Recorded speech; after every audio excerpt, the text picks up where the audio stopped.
This week we're looking at Matthew chapter 5, verse 48. Let's take a look. You therefore must be perfect as your heavenly Father is perfect. If you read this verse in isolation and you're a rational person with even a modicum of self-awareness, you should want to throw yourself into a volcano, right? Be perfect. How perfect? Perfect like your heavenly Father is perfect. Well, this is exactly why we don't read verses in isolation. Isolation can poison our understanding.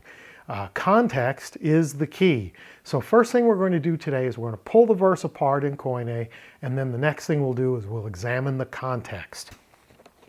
So, eses the un humes teleoi hos ho pater humon ho huranios teleos estin.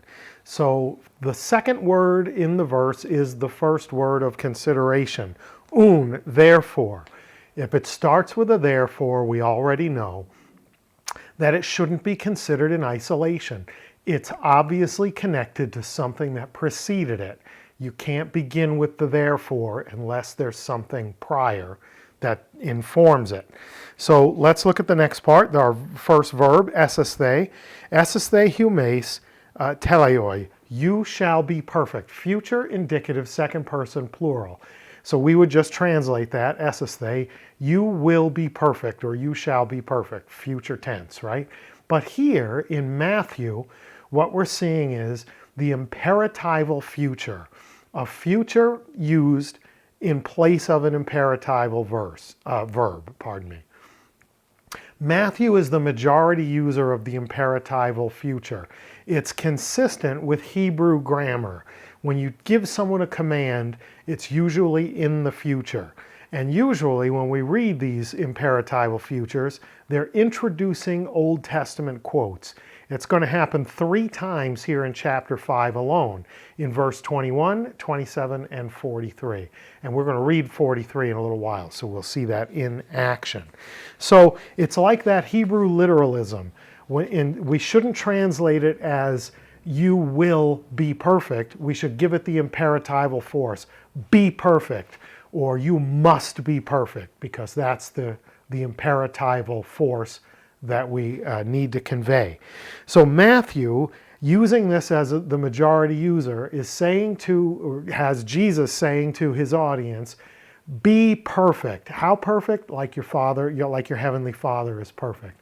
Which brings us to our second area of concern, perfect. Let's take a look.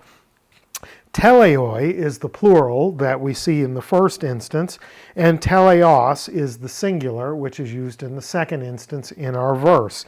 It means whole, complete, or perfect. Aristotle wrote about this word. Look at what he wrote about it.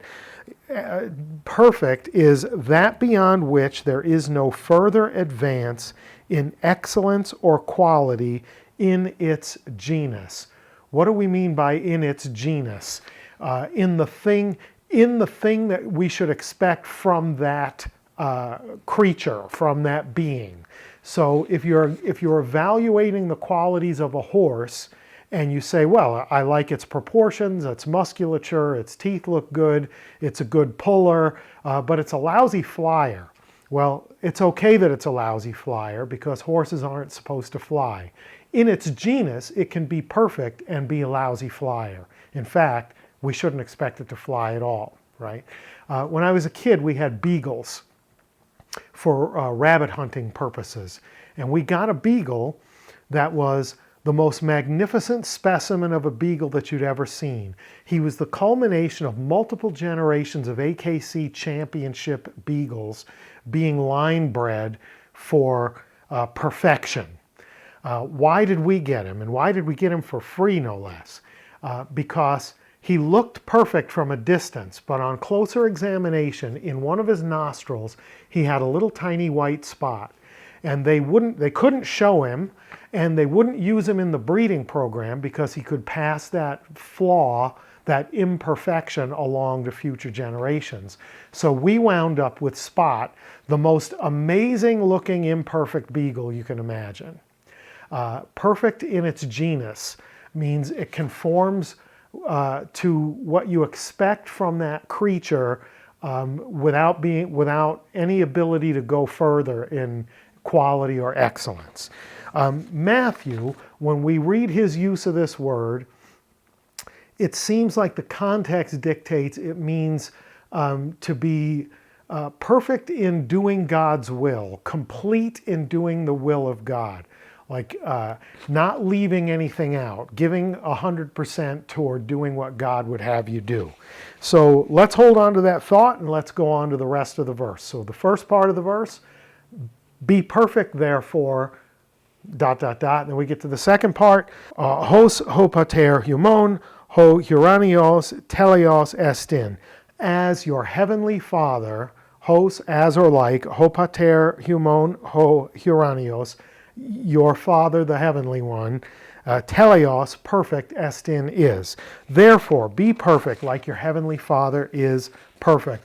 The hos here is describing the manner, degree, or regard, in which regard you should be like your heavenly Father. In regard to perfect, what standard of perfection? Like your Father in heaven, like your heavenly Father. Yikes, where's that volcano? But the pressure we feel from that is from reading it in isolation. If we read that and say, I'm supposed to be perfect, in fact, I'm commanded to be perfect in the same manner that my heavenly Father is perfect, I've got to rush to the volcano because I know in myself that I don't meet that standard, right? But maybe that's not the standard. Maybe I'm reading too much in by not reading enough. Context is key. Let's take a look at verses 43 through 45. You have heard that it was said, you shall love your neighbor and hate your enemy. There's one of those other imperatival futures. You shall love your neighbor is an imperative future.